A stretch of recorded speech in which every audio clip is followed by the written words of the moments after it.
Shalom! Nous allons étudier ensemble le chapitre 5, la généalogie d'Adam jusqu'à Noé, établissant la lignée qui précède le déluge. Adam, créé à l'image de Dieu, engendre Seth à l'âge de 130 ans et vit un total de 930 ans. La descendance se poursuit avec Seth, puis Énosh, Kénan, Mahalaleel et Jéred. Chacun de ces patriarches engendre des fils et des filles et vit plusieurs siècles, soulignant la longévité des antédiluviens. Parmi eux, Enoch se distingue. Il marche avec Dieu et, à 365 ans, il n'expérimente pas la mort, car Dieu le prend auprès de lui. Son fils, Métouchéla, atteint l'âge de 969 ans, le plus élevé mentionné dans la Bible. Son descendant Lémec met au monde Noé et prononce une déclaration prophétique à sa naissance, affirmant que celui-ci apportera consolation face aux peines liées à la terre maudite. Enfin, Noé devient père de Sem, Cham et Japheth à l'âge de 500 ans. Ce chapitre établit la descendance d'Adam, souligne la longévité des patriarches et prépare le récit du déluge. La liste des noms dans Genèse 5, dans l'ordre de la lignée, à l'exception de Caïn et Abel, qui fut tué, révèle un message divin et prophétique. Voici ces noms et leur signification. Adam, l'homme, l'être humain de la terre. Seth, mise à la place, compensation. Énosh, homme. Kénan, possession. Mahalaleel, louange de Dieu. Jéred, descente. Enoch, consacré, dédié, initié. Métouchéla, l'homme du javelot. À sa mort, le javelot, dard ou épée courte. Lémec, puissant. Noé, repos, tranquillité. Sem, nom, renommé. Cham, chaud, bouillant. Japheth, qui s'étend, ouvert. En combinant ces significations, nous voyons que tout cela a un sens.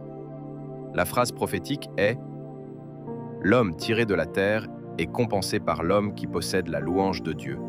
Il descend, puis consacré, et à sa mort, il sera puissant et donnera du repos, et son nom bouillant s'étendra. » Au sujet du repos, il est cité en Genèse par rapport à Noé. Celui-ci nous consolera de nos fatigues et du travail pénible de nos mains, provenant de cette terre que l'Éternel a maudite. Ce thème est repris pour le Messie Yeshua. Matthieu 11, 28. « Venez à moi, vous tous qui êtes fatigués et chargés, et je vous donnerai du repos. » Au sujet de son nom qui s'étendra, Luc 24, 46. « Et il leur dit, « Ainsi il est écrit que le Christ souffrirait, et qu'il ressusciterait des morts le 3e jour, et que la repentance et le pardon des péchés seraient prêchés en son nom à toutes les nations, à commencer par Jérusalem. » 2 Corinthiens 2, 14. « Grâce soit rendue à Dieu, qui nous fait toujours triompher en Christ, et qui répand par nous en tout lieu l'odeur de sa connaissance. » Cantique des Cantiques 1, 3. « Tes parfums ont une odeur suave. Ton nom est un parfum qui se répand. C'est pourquoi les jeunes filles t'aiment. » Au sujet du bouillant, il est lié aux ailes des croyants. Apocalypse 3, 15. « Je connais tes œuvres. Je sais que tu n'es ni froid ni bouillant. Puisses-tu être froid ou bouillant? » Les vrais croyants sont bouillants, c'est-à-dire zélés. Les noms dans la Torah ne sont pas simplement des désignations aléatoires, mais révèlent un message divin soigneusement orchestré par Yahweh. Chaque nom, avec sa signification spécifique, contribue à une histoire prophétique qui pointe vers une vérité plus profonde.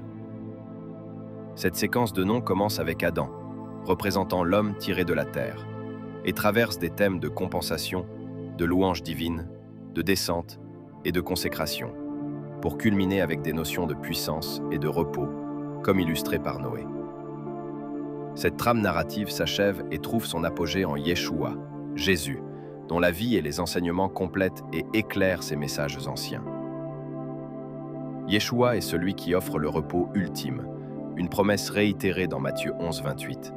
« Venez à moi, vous tous qui êtes fatigués et chargés, et je vous donnerai du repos. » De plus, son nom et son message sont destinés à s'étendre à toutes les nations, comme prophétisé dans Luc 24, 46.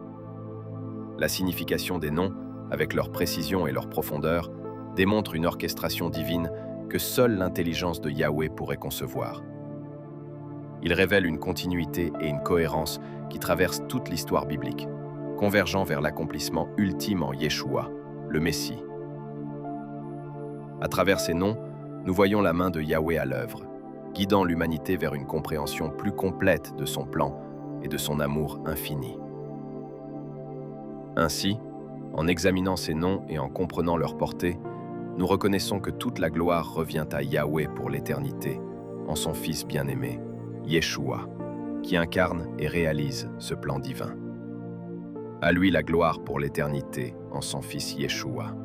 Shalom.